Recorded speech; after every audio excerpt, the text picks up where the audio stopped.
Ndabasuje cyane kandi mbifurije kugubwa neza aho muri hose. Ndagarutse ngo tuganire byinshi bivugwa muri sport twibanda kuri ekipe ya AP Football Club. Ku mugoroba w'ijoro ryakeye intare za AP Football Club zahuye n'abayobozi bakuru begeranya amafaranga. Se uraza kumenya ayo mafaranga begenyeje nangahe nayo gukora iki?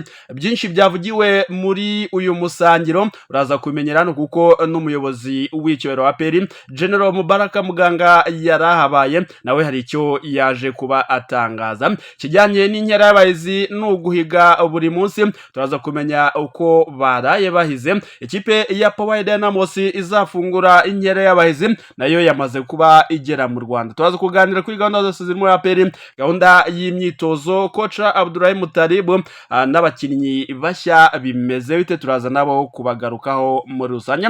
Turaza kugaruka kandi ku bya Shemangwaga Fabrice uri kwiyamamariza kuyobora ashyira muri umupira w'amaguru mu Rwanda Ferwafa, kijyanye n'amafaranga azajya ahembwa amakipe yitwaye neza, by'umwihariko ikipe yatwaye igikombe cya shampiyona. Ibi birareba ikipe ya AP Football Club cyane kuko niyo imaze igihe hiyarira ibi bikombe. Uraza kumenya amafaranga yashyizweho ikipe izatwara igikombe cya shampiyona guhera muri uyu mwaka wa 2025 2026. Uraza kumenya uko ibihembo bizajya bikurikirana, s'amakipe azajya ahembwa ni angahe, azajya ahembwa amafaranga angana iki. Turaza kubiganiraho muri iki kiganiro. Umunyezamu Pavel Nzira wahoze muri ekipe ya AP Football Club nawe amahirwe menshi turaza kumubona kuri Rayon Sport Day, yerekanwe nk'umukinnyi mushya w'ikipe ya Rayon Sport. Turaza kubigarukaho muri rusange. Icyo usabwa wowe ni ukuza kubana natwe tukagumana. Ikindi kandi ndakubwira abashobora gutaramira muri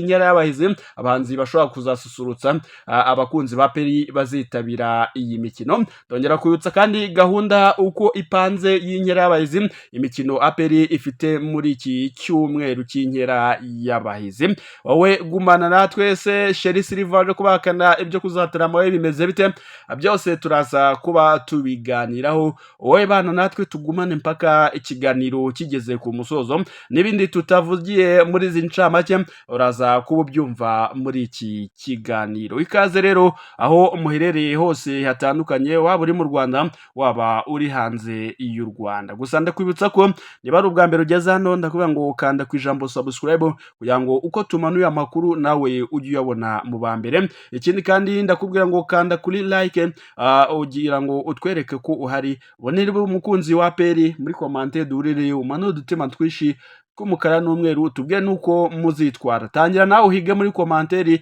tuganire ku mihigo yawe nk'umukunzi wa AP Football Club, buke no kutubwira aho udukurikiye uherereye muri rusange. Ikaze mwese rero wowe wumva ikinyarwanda muri rusange.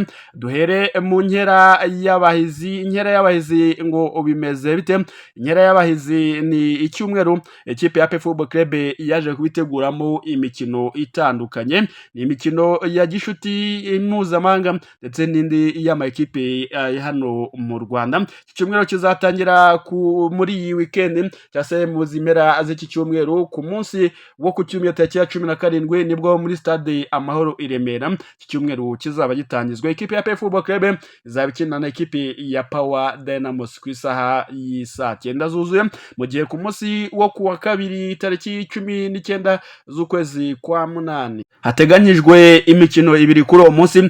Ku isaha y'isa 10 kuri Kigali Pele Stadium ekipe ya Azam FC muri Tanzania izaba ikina na Police Football Club. Ku isaha y'isa 1 ekipe ya AP Football Club izaba imanuka na AS Kigali nawe agakinira muri Kigali Pele Stadium, mu gihe ku munsi wo kuwa kane nabwo hazaba indi mikino ibiri izabera mwapere. Azam ikina na AS Kigali saa 10 saa 1 AP Football Club ikina na Police, mu gihe ku cyumweru tariki ya 24 ekipe ya Police izakina na AS Kigali muri stade Amahoro ku isaha saa 9. AP Football Club igakina na Azam ku isaha y'isa 12.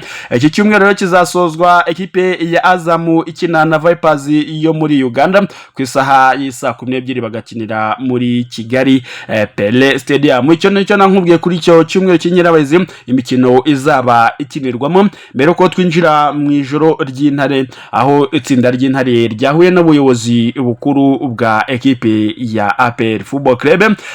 Gusa icyo nakubwira cyo niba ushaka kugura tike kugira ngo uzare umukino wo ku cyumweru nuko wakanda akanyenyeri 662 akanyenyeri 700 akanyenyeri 12 ubundi ukagura itike yawe muri rusange, ukibikaho itike zagufasha kureba umukino uzawuza ekipe ya APR Football Club na ekipe ya Power Dynamos. Power Dynamos yo tukikomozaho nakuvuga ko ku mugoroba wo kuri uyu wa kane aribwo yageze i Kigali mu Rwanda heje gufungura inkera y'abahizi. Power Dynamos rero mbese ko ari ekipe izagarira igihugu cya Zambia mu mikino ya CAF Champions League, akaba ariyo yegukanye igikombe cya shampiyona hariya muri Zambia. Rero ku mugoroba ijoro ry'intare ryasigiye ekipe ya APR Football Club miliyoni zisaga 500. Abakunzi rero n'abafana ba APR Football Club bazwi nk'intare nkuru bakoze igikorwa cyo kugaragaza imihigo yabo mu ijoro ryiswe ijoro ry'intare, bahigira gutanga miliyoni 500 mu mwaka w'imikino ya 2025-2026. Igikorwa cyabereye ku cyicaro cya APR Football Club mu ijoro ryo kuri wa kane tariki ya 14 cyitabirwa n'abayobozi bakuru b'ikipe ndetse n'abakunzi bayo. By'umwihariko intare nkuru rero zateguye uyu muhango mu rwego rwo guhigira imbere y'abayobozi b'ikipe n'ab'ingabo z'u Rwanda, bagaragaza ko nabo bafite intego bihaye mu mwaka utaha w'imikino. Ni umuhango rero abafana ba APR Football Club n'abayobozi bayo basusurukijwe n'umuhanzi Chris Niti. Abakunzi ba APR Football Club bakusanyije ari hafi miliyoni 500 kugira ngo bazunganire ubuyobozi mu mibereho ya buri munsi y'ikipe, dore ko ari umwaka izakinamo amarushanwa menshi yo ku mugane wa Afrika. Umugaba mukuru w'ingabo z'u Rwanda rero akaba n'umuyobozi w'icyubahiro wa APR Football Club General Mubarak Muganga yanyuzwe n'umusaruro wavuye mu gikorwa cyateguwe n'abakunzi b'ikipe. Usibye rero gukusanya amafaranga, abafana bemereye kugurira bagenzi babo bagera kuri 4,000 amatike yo kuzakurikira umukino wa gishuti uzahuza APR Football Club na ekipe ya Power Dynamos. Umukino uzabera muri Stade Amahoro ku cyumweru nkuko nabigarukagaho muri rusange.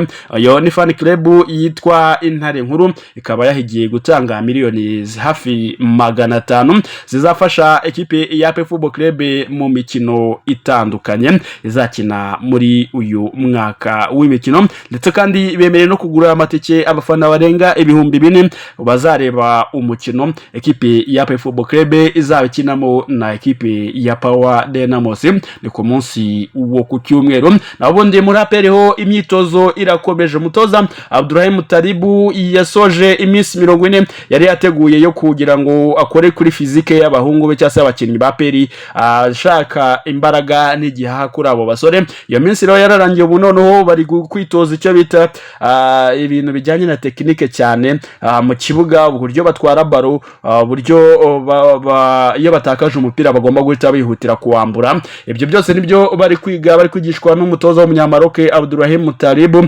wasezeranije abakunzi n'abayobozi ba APR ko azitwara neza bishoka byose uko bishoka kose mu marushanwa nyafurika, by'umwihariko muri CAF Champions League zahuramo na ekipe ya Pyramids mu ijonjora ry'ibanze muri iyi mikino ya CAF Champions League. Gusa tukivuga Pyramide mbitse ko ku mugoroba yari yitwaye neza igatsinda umukino wayo yahuriyagamo na ekipe ya Ismaila n'undi ni muri shampiyona yari ya mu Misiri yaje kubitangira. Rero ikipe ya Pyramide yatsinze Ismaila igitego 1-0 bo mukino wa mbere atsinze kuko umukino wa mbere wari wabanje ekipe ya Pyramids yari yanganyije igitego 1-1. Rero no kuri inshuro nono yaje gutsinda igitego 1-0 yagitsinze ku minota wa 83 w'umukino. Ibyo nibyo twakubwira kuri iyo Pyramide zahura na APR. Naho APR ikomeje ingamba zo kwitegura yitwara neza cyase yihiga kwitwara neza haba mu marushanwa no mu Rwanda ndetse no mu marushanwa yo hanze y'u Rwanda. By'umwihariko Sekafa izatangira tariki ya 2 z'ukwezi kwa 9 ndetse n'iyo mikino ya CAF Champions League tuvuye rero kuri iyo aperi nyirizina babwiye ko kuri uyu munsi ku isaha saa 12 muri stade Amahoro i Remera ekipe ya Rayon Sports kuba ikina umukino mpuzamahanga wa gishuti ikina na ekipe ya Young Africans yo muri Tanzania ni umukino wa Rayon Sports Day umukino w'umunsi w'igikundiro aho baza kuba bakina rwose kuri stade Amahoro i Remera gusa ibyo ntago bitinda ubwo icyo ngaruko nuko ikipe cyase ekipe izatwara shampiyona izahabwa miliyoni 80 z'amafaranga y'u Rwanda. Ayo namwe mu magambo ya Shemangoga Fabrice wifuza kuyobora ishyirahamwe ry'umupira w'amaguru mu Rwanda Ferwafa. Shema Fabrice rero uri kwiyamamariza kuyobora ruhago nyarwanda yatangaje ko azazamura ibihembo bihabwa amakipe yegukanye shampiyona y'ikiciro cya mbere n'icya kabiri mu bagabo ndetse n'abagore, aho mu bagabo bizagera kuri miliyoni 80 z'amafaranga y'u Rwanda. Byatangarijwe rero mu kiganiro n'itangazamakuru cyabaye ku munsi w'ejo kwa kane ari tariki ya 14 z'ukwezi kwa munani cyabereye muri 4 Points by Sheraton. Ubwo yagarukaga ku byo azakora mu gihe yatorwa, Shema yagaragaje ko azazamura ibihembo nk'imwe mu mpamvu zo kongera ihangana hagati y'ama ekipe. Uyu mugabo yatangaje ko shampiyona y'ikiciro cya mbere mu bagabo n'abagore hazahembwa amakipi 8 ya mbere, mu gihe mu bagore ari atandatu, mu bagabo ni 8, mu bagore ni 6 gusa. Izegukana igikombe cya shampiyona mu bagabo izabwa miliyoni 80 z'amafaranga y'u Rwanda, mu gihe ya kabiri izegukana miliyoni 60 z'amafaranga y'u Rwanda, ya gatatu yegukana miliyoni 40, ya kane yegukana miliyoni 30, ya gatanu izahembwa 25, ya gatandatu yegukana 20, ya karindwi 15, mu gihe ya munani izatwara miliyoni 10. Ibi rero bije bihinduka rwose mu cyiciro kuko mu myaka yabanje hahembwaga ikipe ya mbere gusa, none ubu hagiye kwajya hahembwa ikipe 8. Iyo ya mbere nayo yahembwaga miliyoni 25 z'amafaranga y'u Rwanda, none ubu izo miliyoni 25 zigiye kujya zihembwa ikipe yabaye iya gatanu ku rutonde rwa shampiyona y'u Rwanda muri rusange mu cyiciro cy'abagabo, mu gihe mu cyiciro cya kabiri izegukana igikombe izahabwa miliyoni 25, iya kabiri yegukana miliyoni 20, iya gatatu yegukana miliyoni 15, iya kane miliyoni 13, iya gatanu miliyoni 11, iya gatandatu miliyoni 9, iya karindwi izabona 7, mu gihe ya munani izabona 5. Muri ruhago y'abagore mu cyiciro cya mbere n'icya kabiri hazajya hembwa amakipe 6 ya mbere yegukana igikombe cya shampiyona y'ikiciro cya mbere mu bagore izahabwa miliyoni 20, iya kabiri izahabwa miliyoni 15, mu gihe ya gatatu izahabwa miliyoni 10, ya kane miliyoni 8, ya gatanu miliyoni 6, mu gihe ya gatandatu izahabwa miliyoni 4. Mu cyiciro cya kabiri amakipe yazagabana kuva kuri miliyoni 10 kugeza ku ya gatandatu izabona miliyoni 3 z'amafaranga y'u Rwanda. Biteganyijwe rero miliyoni 484 azajya mu bihembo amakipe azajya asaranganywa, izagera kuri miliyoni 280 azajya mu cyiciro cya mbere n'105 mu cyiciro cya kabiri mu bagabo.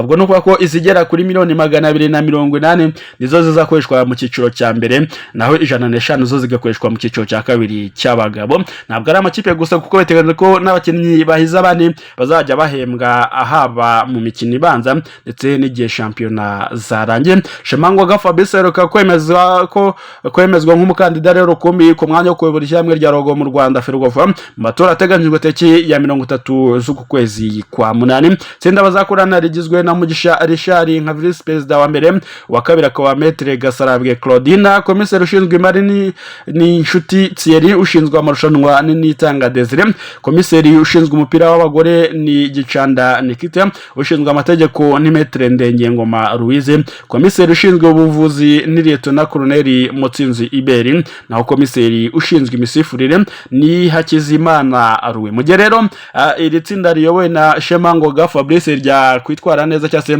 ryatsinda aya matora, ubwo iyo niyo komite izaba iyoboye umupira wo mu Rwanda Ferwafa. Bibutse ko witwa Jules Karangwa we azaba ari umuyobozi wa Rwanda Premier League, urwego rutegura shampiyona y'ikiciro cya mbere hano mu Rwanda muri rusange. Nibyo nakumbwiye ku kijyanye na Ferwafa n'abayobozi n'ibihembo uko bizajya bitangwa muri rusange. Ikindi nakubwe nuko ekipe ya PF Football Club nayo nibagiwe nuko mu nkera y'abahizi igomba kuba ifitemo abahanzi bazasusurutsa abazitabira iyo mikino.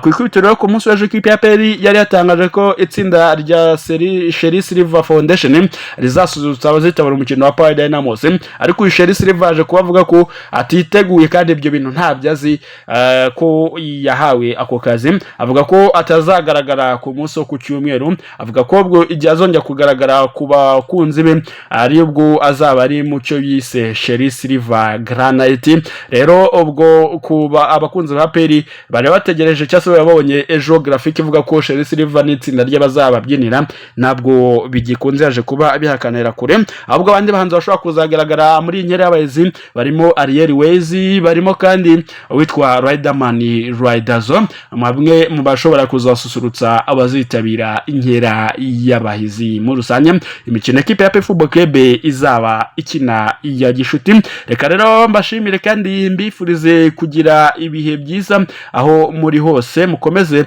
mugubwe neza, mundi asomsiyo nziza kuba Kristo Gatulika. Hasta la vista.